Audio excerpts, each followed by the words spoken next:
it looks as if that paradigm shift is, I don't know, but I think it's here to stay. I think you're going to see perhaps a new situation where the Eastern exchanges actually start to be more of a dominant force in the overall physical delivery mechanism than what we've seen in the past. This is Kaiser Johnson with Liberty and Finance, and these are the Miles Franklin Weekly Specials for December 1st through December 8th, 2025, while supplies last. First this week, 2025 1-ounce silver Canadian maples are just $4.50 over spot. 1/10 ounce gold Canadian maples are only $60 over melt per coin. Next, 100-ounce silver Asahi bars are just $3.45 over spot per ounce. Finally, 1-ounce platinum maples are only $195 over spot per ounce. To order our specials or any of the many other options we have available, call us at 1-888-81-LIBERTY. That's 1-888-815-4237. We're available after hours and on weekends, and we look forward to speaking with you. Hey everyone, this is Elijah K. Johnson with Liberty and Finance. And back with us today is our good friend David Morgan from the Morgan Report. David, thank you so much for joining us today. Elijah, it's great to be back. Thanks. Well, it's great to have you today. Obviously, we've been seeing silver shoot up over the Thanksgiving weekend and into this week. Your take on where we are right now? We're in a pretty frothy market right now. I mean, we've seen silver pretty much double this year, and we haven't had that kind of move in silver since the 1979 going into 1980 timeframe. So that's one thing. Anyone that follows the metals markets is aware of that. I think the other part is have we gotten ahead of ourselves temporarily? Now, on an inflation-adjusted basis, the new 60 does not equal 50 of 1980 or 48.5 of 2011, but nonetheless, we are in nominal new highs, and I think we need a little bit of, let's say, of a pause, perhaps, kind of rebuild a base before this. I don't think it's a runaway market, but it's actually very, very strong. Certainly. I mean, that's one of the things that Lobo Tigre was talking about with me yesterday, about how be careful what you wish for. If you're looking for silver to go to 100 within the next couple months, that means that the bull market might kind of be over because we'd see that blow off top. Your take on that, do you anticipate that we're going to build that base as you talk about and then move higher, or are you anticipating that it's possible we could just kind of have a blow off top at this phase? I will answer your question, Elijah, but several years ago, I was asked by Futures Magazine to write an article on silver. And it was a bit of an honor, really, because most of them have to be CMTs or whatever, certified market technicians. I'm not very well versed in technical analysis, but the title of the article Spiked. And then the subtitle is something about silver. But silver has a propensity to spike low and spike high. And of course, anyone that looks at that cup and handle that's been referred to ad nauseum in the silver community, which is true, it's a huge cup and handle, and it is the most powerful formation. But the point is that if you look at it, you see these big spikes, spike in 1980, spike in 2011, and now we are spiking again. And in the article, I pointed out that when you get a parabolic move like that, it goes more or less straight up, often referred to as the hockey stick. To reiterate what you just said, be careful what you wish for, because it is telling us, and it doesn't matter if it's silver, soybeans, soybean oil, whatever it is, a stock, it is going to correct very rapidly as well, and the end is nigh. Nothing can grow straight up and then not come down at some point. I think, to answer the question, that we will back off. We're backing off today as we're doing the interview. And I think we will build what's the most powerful formation to maintain a higher price, which is kind of a stair-step configuration. You go up, go sideways, maybe somewhat down a step or two, and then level off, and then back up, and then level off. And if you go up in that manner, you're building a base all the way up. So you have conviction on the buy side and the sell side, but you have conviction in the market. Whereas it just keeps going up and up.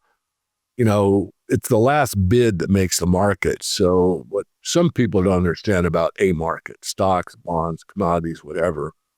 It's the last bid that shows up on the print at the end of the day. So let's, for a thought experiment, say that silver gets to $70 in the next week. And it's Friday and it's almost the close of the market and somebody bids 75. But it's for one lot, it's for one contract, and it gets accepted. Well, everyone that owns silver would look at that and say, my goodness, silver's at 75. Well, the paper price is at 75, and there's only one contract. One contract is not substantial. I mean, someone could come in and say, all right, I want to sell, and no one wants to buy it at 75. So the orders have to match. So the open orders at 71. And so that $4 difference gets gapped. In other words, the orders have to match. So there's a gap between the 75 and the 71. I hope I'm making sense here. But what I'm trying to point out is that in a runaway or straight up market, there's no stability. There's no foundation. There's no base. And that's why it could go down as quickly or usually quicker than it goes up. So I think I answered that sufficiently. I think we're going to be okay. I do see the end of the market like that, Elijah. It's almost inevitable because all markets get that blow off. If you look at the psychological aspect, there's a curve out there. I don't have it handy. But look at the stealth phase, the institutional phase, the smart money phase, and it starts going parabolic, and that's the public phase. And then at the top, it says manic panic phase. And that's a pretty good illustration of the psychology behind markets. The fear of missing out that we hear about all the time. It happens to Bitcoin, it happens to real estate, it happens to tech stocks, and it will happen to silver. It would be nice to see that kind of stair-step pattern, as you mentioned. I mean, we've seen certainly in 1980 and 2011 how it kind of just shot up so far so fast, and it did collapse after that. So if we want sort of a if we don't want that final spike in price yet, certainly the stair-step pattern would be better. I did want to ask you kind of the dynamics of what's happening in the silver market right now. I know in recent posts you've connected it to what happened when Warren Buffett was buying silver in 1999, how it shot the price up, lease rates went very high. Can you explain kind of what the dynamic of the silver market we've seen over the last couple months here? Well, the market has changed from being driven by basically the retail side. The margin of the market is what is the investment or monetary demand for silver, and that ebbs and flows. And North America is by far the largest purchasers of retail silver products. And once silver got into like the 35 range, we basically had more sells than buys. So the wholesale market, and I know a fair amount of these people, on a first name basis. And I check with them usually once a week or once every other week to see what their inventory is like. And in North America, we still have we have more sells than buys. So the retail side is kind of flush with product. But what's different this time, Elijah, is that the wholesale side, the commercial bar market, is short. There really isn't enough supply or barely enough supply to meet the demand that's coming out for both industrial purposes such as photovoltaics and ETPs, the exchange traded products that are now come to the fore in India, which has caught on to the exchange traded products, and what's going on with the Shanghai Gold Exchange, where it's more of a physical market than either the LBMA or the COMEX. And there's a bigger turnover percentage-wise from what the paper contracts are versus the physical supply. And because of that, there's a high demand, and it continues. Now, whether or not it continues, indefinitely or not, remains to be determined. But basically, the last couple of months, as you mentioned, it looks as if that paradigm shift is, I don't know, but I think it's here to stay. I think you're going to see perhaps a new situation where the Eastern exchanges actually start to be more of a dominant force in the overall physical delivery mechanism than what we've seen in the past. Now, how has this been impacting the retail market? I know one of the aspects that I've been paying attention to that may present as an opportunity at this time is the junk silver market, where we're seeing a lot of the premiums, obviously, on that getting bid down. How I kind of understand it is, as you mentioned, there's a lot of demand for the pure silver, the 1,000-ounce bars on the COMEX in London and all that. And the alloy silver, a lot of it is being sent to refiners, and there's a backlog there and everything like that. I mean, across the industry, I'm seeing buyback prices of junk silver at anywhere from like $6 to $9 under spot per ounce, and also the purchase price close to spot, even sometimes under spot here. Your perspective on junk silver at the moment, do you think it presents an opportunity for people looking to get into silver at a lower price? Or do you think it presents higher risk if we continue to see, the price rise and be more driven by people chasing the price of silver or industry needing that pure silver? Well, I learned a few lessons with all the gray hair. And one thing I've learned is that over time, the premiums actually come back to normalize. So I actually just wrote an article, and I have it in front of me. I would read you part of it, but it's all about why the junk bag, or what I prefer to call constitutional silver, is really the place to look. First of all, that if you get that big a discount, why not take advantage of it? Secondly, the refiners are refusing it. Well, most of them, some will take it. That will go away at some point. And then lastly, the bag market does get a huge premium from time to time. And who's to say it won't happen again? I'm not going to forecast that it will. But if you look at Y2K, when, I know you know about that, you probably, whatever age you were. But, the rollover of 1999 to 2000, many people were worried that, there'd be a computer glitch. And many people bought bag silver because it's the most recognizable, it's small units, it's easy to use in a barter situation. And so it actually got like a 30 or 40% premium on the bag market rather than just, a silver 100-ounce bar or kilo bar.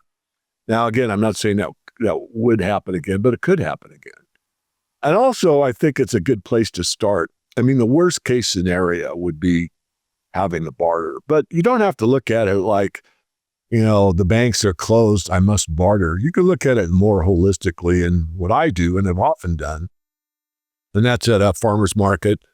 Local farmers, anything from, beef to flowers to all kinds of fruits and vegetables. And I take silver. Of course, I take fiat as well, but I'd say at least half of the people at the farmer's market will accept silver gladly, in fact, prefer it in some cases to using fiat. And that exchange takes place. So it doesn't have to be a end of the world event to use, dimes, quarters, or halves in a transaction in those kind of locations. You're not going to get away with but you're not going to be able to make a negotiation like that at Walmart or Safeway or, a corporate entity. But on a one-to-one mom and pop kind of operation, you can. So I think still, and I've done this for years, when people ask, I'm just getting started, I don't want to make a mistake. Where do I buy first? And then I ask them, I don't really want their net worth, but I kind of ask them gently, well, what's your situation? And once I determine that, for almost all cases, I recommend start with a bag of constitutional silver for the family. So in today's parlance, that would be 1,000 ounces face value, dimes, quarters, halves could be mixed together. And that $1,000 face is 720 ounces, sorry. And 720 times 50 or 60, 7/6 is 42. So you're looking at maybe 40,000 in fiat. That's 10,000 per family member for a family of 4. And then I say, once you've established that, then I would move on to bars or coins or rounds. And the reason being is that bags are a bit cumbersome. If you've ever held a half bag or a full bag, like 70 pounds or something, it's quite 50-something pounds, sorry. Anyway, I still think that's a good thing. And regardless of today's discount, which again, you could take advantage of, if someone called me today and said, well, what would you do? That's exactly what I tell them today. No, I think that's so good. And I guess it's being a contrarian, right? Taking advantage of the low premiums. I think I definitely have the same recommendations for clients. I think the only potential downside, which I don't even know if this is realistic, so I'd like to get your perspective on this, is if the market for the next year, as we see it, and we see like a blow off top or something, do you think it would be the case that people are just chasing the price, they're wanting the pure silver, and that we see further and further discounts to the 90% silver? Your take on that? I mean, do you see a situation where it might be a bad idea for those wanting to maybe take advantage of a spike in price to be investing in the 90%? I'm not sure, but I will go back to what I said earlier. The premiums come back to normal over time. I mean, for example, one of my friends in the industry, you probably are aware of his name, perhaps you know him, but Franklin Sanders, he's my age or maybe a year or two older, not that that matters, but he's been in the industry a very long time. And he has a graph that I guess he does by hand that shows the premium in the silver market. And when we saw the very tight supply in Silver Eagles, where we were seeing, $14 premiums, something along those lines. And he was sending out his newsletter, which I get, to his clientele. Don't chase this market. The premiums always normalize over time, and they did. And so I'll just go back to that. I think even if we do get a spike and, game's over or whatever, I don't think you'd be unhappy having bagged silver. And then if the demand side continues, what we started our conversation with, where basically industry and institutional cannot get enough 1,000-ounce bars, those refiners will open up to whatever silver they can get to keep that supply intact, keep the demand filled. So I don't see that much risk to it. That's a very good point. If the demand is there, then there will be, I guess, refiners taking it. It might be at the moment, it's just that the demand isn't big enough in some sense to have the refiners expand in their capacity. Is that what you're saying? Pretty much. I'll push back. I don't like that term push back, but let me elaborate. Right now, the reason that the refiners want 999, so silver maples, eagles, silver rounds, kilo bars, 10-ounce bars, 100-ounce bars, is because the refining process is almost automatic. You put all the stuff in a bucket, you heat it up, and you pour out a 1,000-ounce bar, and you do that all day long. Whereas if you do 90%, you got to re-refine it. You got to get rid of the copper, and you got to pour it again, and it's much more costly and time-consuming.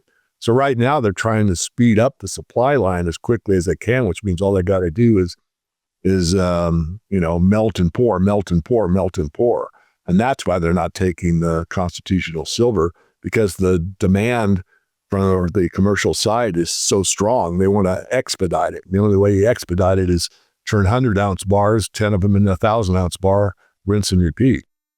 Certainly, I think that makes a lot of sense there. So I guess moving forward here, as we look at the precious metals, gold is also moving as well, not as dramatically as silver over the last couple months or so. Silver's at all-time highs, and gold is still not making new all-time highs in the last month or so. So your take on where we are for gold? Well, gold has been the leader, and being a student of the markets in total, but one that I would say taught me, maybe say the most, but certainly up there, would be the late, great Jim Dines. And he had, like the Dow theory, I don't know what he called it, but basically it was a precious metals confirmation. In other words, gold could not shoot up alone without, and be in a true new bull market without confirmation from silver and really from platinum palladium. Well, that's taken place. So there's confirmation across the board that the metals move as a group in a strong bull market, and they are moving as a group. The second thing is that silver will outperform at some point, and that, of course, took some time, as we both know, but it's not unusual for silver to play catch up once this new phase of the market happens. And my magic number was 70-1 on the gold-silver ratio, and I think we were at 72 or 3 yesterday, but we've started to move down from that over 100 we were a few months back. And so we are intact for a new bull market. I think it's up and away. Hopefully it's a base and build with some massive corrections along the way. And I'll just give you a bit of a hint from my latest newsletter, my paid service, Elijah. And I put in there that I saw perhaps that we could get below the 4,000 level in gold again, and we could get below the $50 level in silver again. And I did not get too much pushback from my readers, but I did get some.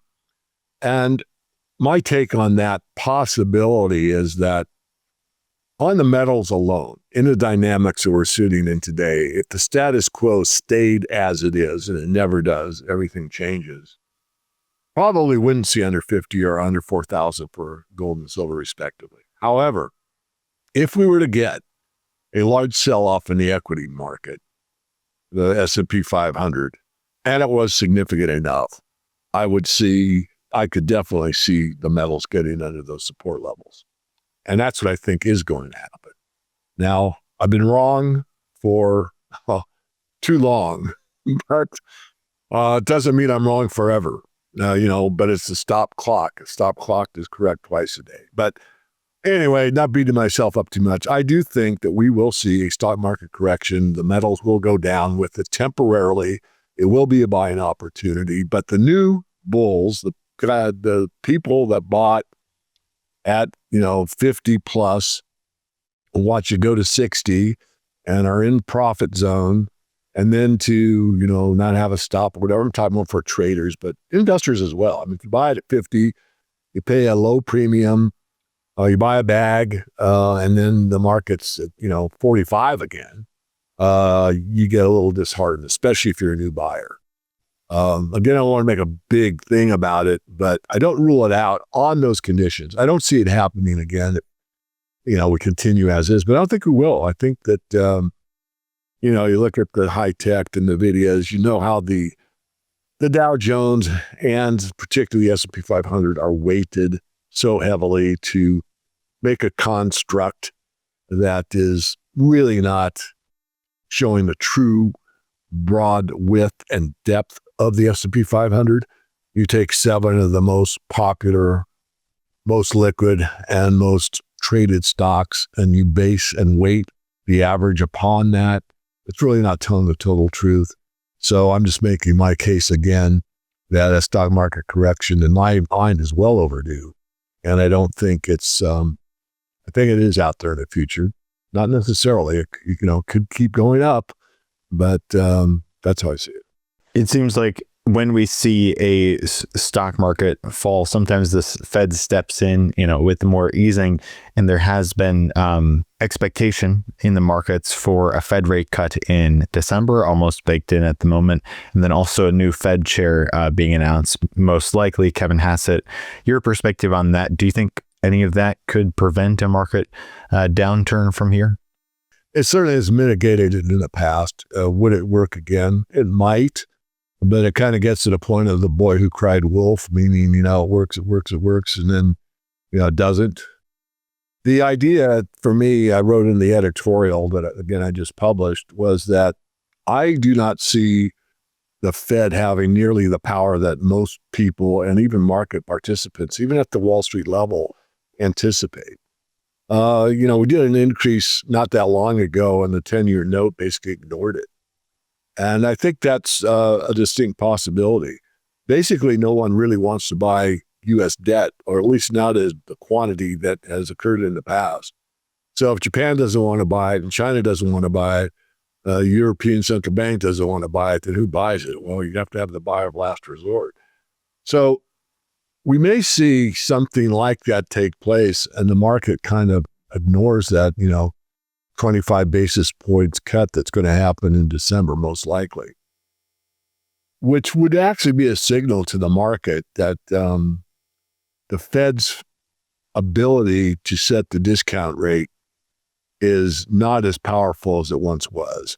Of course, they could try another Operation Twist and work the yield curve and try to get, this inversion corrected and, pretend that everything is okay, but things aren't okay. I mean, anyone on Wall Street, any major bank, any trading room, they all know what's going on. It's just that they want to pretend that the U.S. debt market, the treasuries, are valuable, they're safe, and all the things we've been taught, from the time the bond market started. But those are not true. And, the Moody's has downgraded the the rate that they put on the U.S. Treasury market, just a teeny little bit, but still the gesture is there that it's not as safe as it once was. So I'm making a big case about that, but I think it's an important one to make because at some point the market, or what we used to call when I was your age, the bond vigilantes, will take over and kind of ignore what the Fed's doing in the market, will take precedence over what the Federal Reserve does.